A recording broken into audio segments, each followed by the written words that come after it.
Hi guys, welcome back. Hope everyone's staying safe in this cold weather. So in today's video, we're going to reflect on our first sort of trip away, aren't we? And sort of discuss things that went wrong because, yeah, that's always the fun stuff. No one wants to hear about stuff that's gone right. It's always... And say you made it sound like everything went wrong. That's not quite the case. No, it didn't. I think everything went quite well. I would say I thought we were actually quite prepared for our first trip, don't you?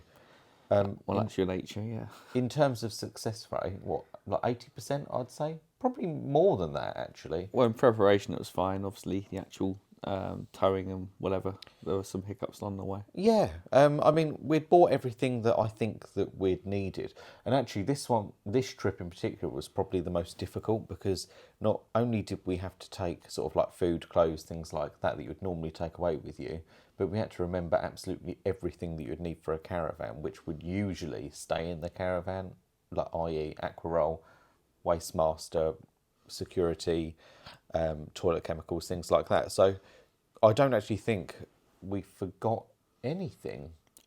Only from a cooking side of things. Oh yeah, oil. We needed some oil from mum and dad, which, to be honest, that was like minor. We could have cooked without, but it would have been a bit dry. Or yeah, we'll nip down to the shop. It's not like it's No, not sourceable. no, exactly. So we decided that we wanted to set everything up together for the first time, so we can both see how everything works. And that was going absolutely fine, wasn't it? Until we got to the wheel lock. So we had bought, or I'd bought, a Malenko Wraith online, and the idea is you remove one of the wheel nuts from the alloy wheel, and you replace it with this Malenko nut, and the lock then fits to that. So what was the actual issue that we couldn't get it on our caravan? Well, to start off with, the like, I don't know what you call it, like wheel nut remover, wheel socket, is like specialised, or is like a specialist fitting for the Bailey wheel nuts, and I couldn't find ours anywhere. Did I ring? No, I think Dad rung them. Your dad rang for Dad rung them and said, like, where is it meant to be? They said it was meant to be in this blue packet, which it wasn't, but it was fine. They were going to send another one in the post. They said that we could actually go and pick one up there and then, but we'd already travelled back home, back to Winchester, which was like 60 miles. So, to be honest, it would have cost us more in fuel to go up and collect it. And actually, there was a caravan place called Winchester Caravans just down the road. So we went down there, bought one there for a tenner. They were really helpful. Did you come, or I was did. it just me and Dad? It was quite useful because they had a Bailey D44 on site. Yeah, they as well, did. didn't So they slotted it over the wheel nut, and they were like, "Yep, this is definitely the one that you need." So that was quite good. And by the time that we got back to the campsite, I think we were starting to lose the light, weren't we? And to be honest, we'd had a whole day of it anyway, so I was a bit fed up.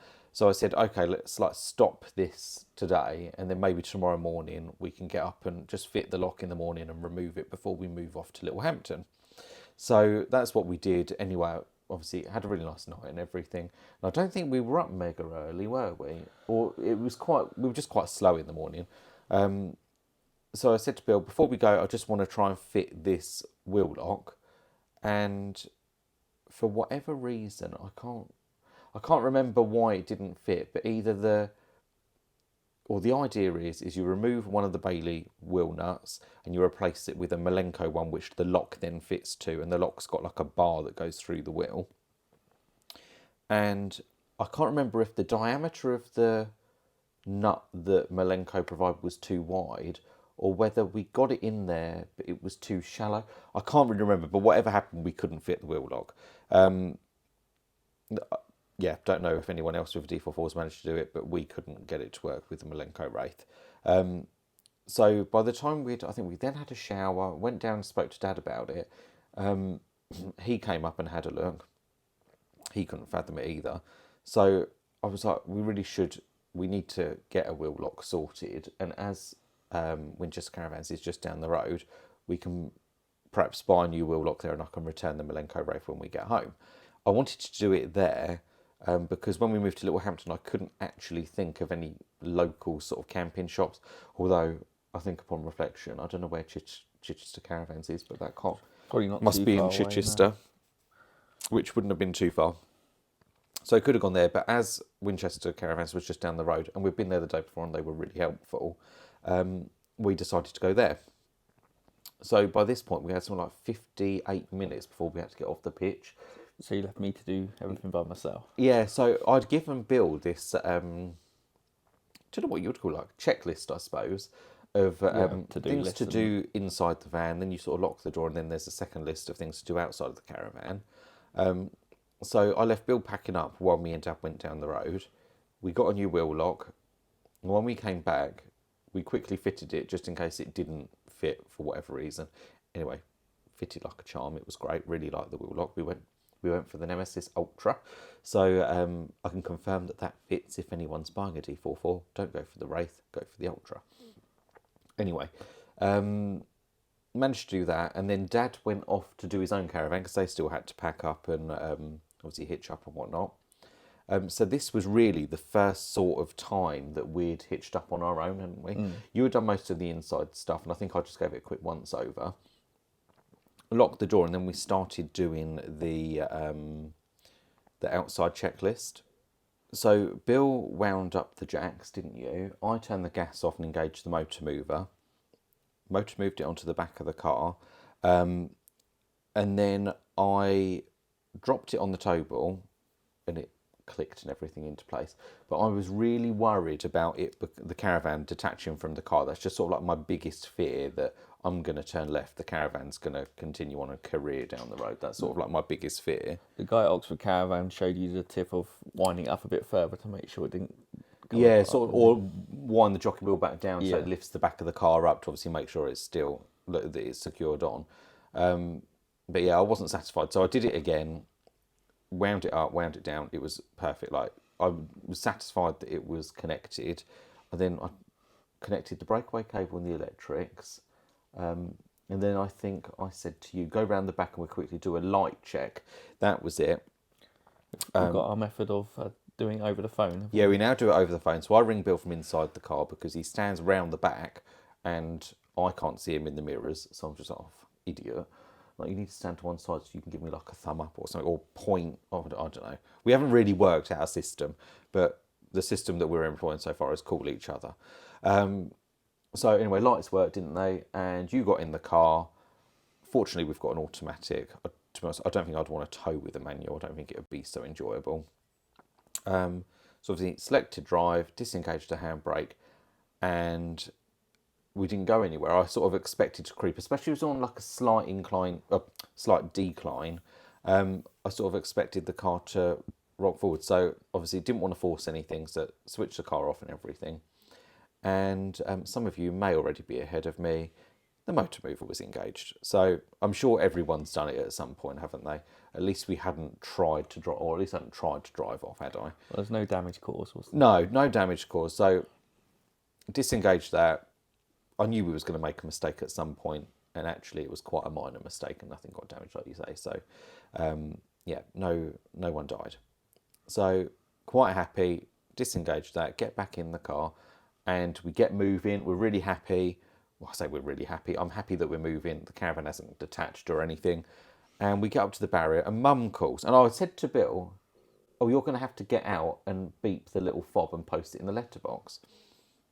And just as I think you're just about to get out of the car, Mum rings, and she said, oh, have you left? Because they were on a different section of the campsite to us. They were on the lower section, we were on the upper section. And she said, have you left? So I said, yeah, we're literally just about to drive through the barrier. And she just happened to say, oh, Dad's fitting the towing mirrors and we'll be off. I then looked at the mirrors and I haven't even fitted the towing mirrors because we'd sort of abandoned the list, hadn't we? Which was, yeah.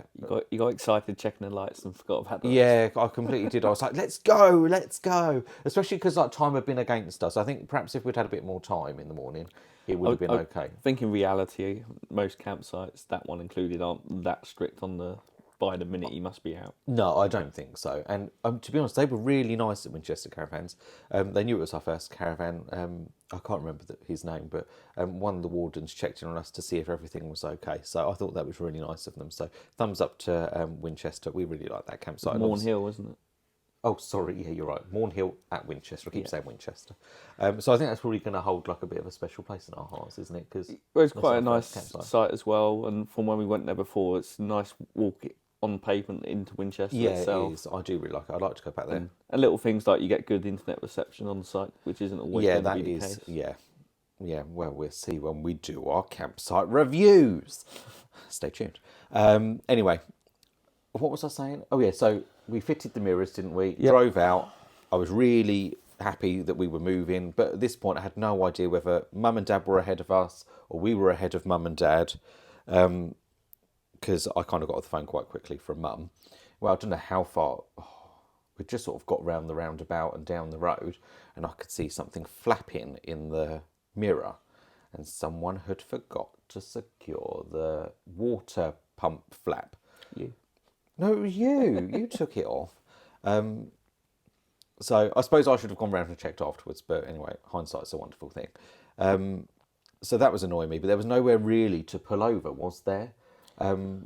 No, there's lots of these like orange SOS stops on the, I think it's the M3, but Yeah. it's not really ideal to stop and start when you've got the caravan On the back. Only because it was actually quite a busy day as well. And I said to Bill, if I stop in one of the lay-bys, yes, that'd be good because we can close the flap. But A, it's not an emergency because it's only a flap. Yeah, well, that's a subjective word. You could consider it a danger, so... Well, because you was fearful cars weren't overtaking, weren't you? Yeah, well, yeah, because it was flapping. But anyway, what can we do? It's done. And I think we missed one of the service stations, didn't we? And I was like, oh, this is just a bit of a nightmare. But also, just slightly going off on a slightly different tangent, the near side towing mirror, when we picked up the Caravan, I couldn't get it in the position that I really wanted it. I thought it pointed too high, but every time you pointed it down, it sort of pointed in towards the side of the car. And whenever we moved it out, it seemed to go back up to the sky. I couldn't get it to a position that I liked. Anyway, as we were driving, I don't know whether the vibrations of it, because it does kind of bob around, doesn't it? It's not held fixed, dead in place. It seemed, it may have just been me, I don't know, that it was pointing more and more towards the sky as we were travelling. And I said to Bill, oh, that mirror is really annoying me because I don't feel like I can see enough. So you said, oh, shall I open the window and lean out and do it? And I said, well, we're travelling at, I don't know how fast we were going, 60 maybe, 55. Anyway, we slowed down. I still actually now would probably be a good time. I don't know how fast we were going, probably like 30. Spill opened the window, leant out to adjust it, couldn't get it quite right the first time. The second time, the thing came off in his hand. So then that really was a bit of an emergency. Well, not really an emergency, because I don't think it was causing anyone any harm. But obviously, for safety's sake, if you haven't got the near side tow mirror, that's not great. So as luck would have it, we came up to a service station. To know if it's the M27 or A27. Yeah, I think it was on the A27 by now because it was. Might have been the M. I don't know because it goes from the A to the M. Anyway, oh, that sounds like a bit like a song, doesn't it? From the E to the M. Anyway, we're going off subject. So we managed to refit the mirror, close the tow-in flap, water flap, and yeah, everything was good. Again, still had no idea because we'd stopped. I kind of expected that perhaps Mum and Dad were ahead of us, but I don't know. I really didn't know how. We hadn't seen them at all, had we? They can go in slow motion at times, can't they? Yeah. Well, no, not really. Well, no. Yeah. Yeah. So we arrived at Littlehampton, didn't we? It was a stress-free drive, other than the flap of the water cover and the mirror. And my main fear is because we've done camping with your mum and dad, and a lot of the campsites have very narrow entrances, and it was our first. Yeah, that one. Was it Coulsdon or something? That was really narrow. We hired a motorhome there because obviously it's generally going to be rural and therefore in country lanes. But yeah, both Mornhill and Littlehampton are fairly just off the main road. Yeah, yeah, really accessible. So anyway, so we arrived. That's kind of like it, isn't it, in terms of like things that went wrong. So in the grand scheme of things, I think we did quite well. But just this like other little anecdote which sort of tickled us. So we arrived at Littlehampton, and the entrance is quite narrow, isn't it? I'd say it's only probably like just over one car wide. So we pulled in behind a Caravan. I knew it wasn't Mum and Dad because A, it wasn't a Swift, and B, it wasn't their number plate. So I had no idea whether we'd got there first or they had got there first. Anyway, Bill went into the reception building to check in, and the guy said, Oh, just to let you know, your grandmother's already arrived and she's requested 2 pictures next to one another. So there we are, Mother. That's what you get for asking 2 pictures next to one another. He thinks you're old. But it tickled us, didn't it? So that was quite, that made for a... It's either a compliment to me or an insult to her, one of the two. Yeah, we'll go for the insult to her because you don't exactly look young. Yeah. So what have we learned? 1, don't abandon the list. Stick to the list, and I'd say check it not once, not twice, but thrice times, because you're going to forget something. I think it's the age-old sort of don't prove your own work. So if I've Yeah. done something, you check it, and vice versa. Yeah, and actually, being the driver, ultimately, I'm responsible for the whole lot. So I think naturally, if you've done something, then you're going to assume it's done right. Whereas someone else checking it's looking with a fresh pair of eyes, aren't yes, the flap not done correctly.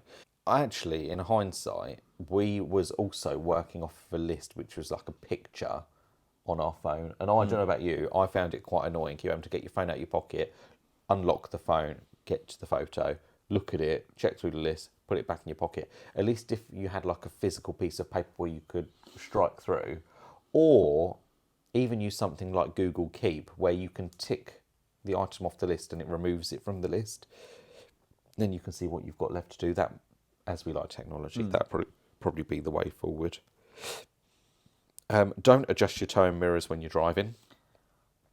I'd say stop because you don't want the thing to come off in your hand. you? Yeah, relying on my goalkeeping skills. Yeah, reliant on your goalkeeping skills. But at least you're good at that. And most importantly, stay calm. So, yeah, that's something to live your life by, I suppose. Brilliant. If you like the video, please give it a thumbs up. Like, share, subscribe. You know the drill. And we will catch you in the next one. See you later. Bye. Bye.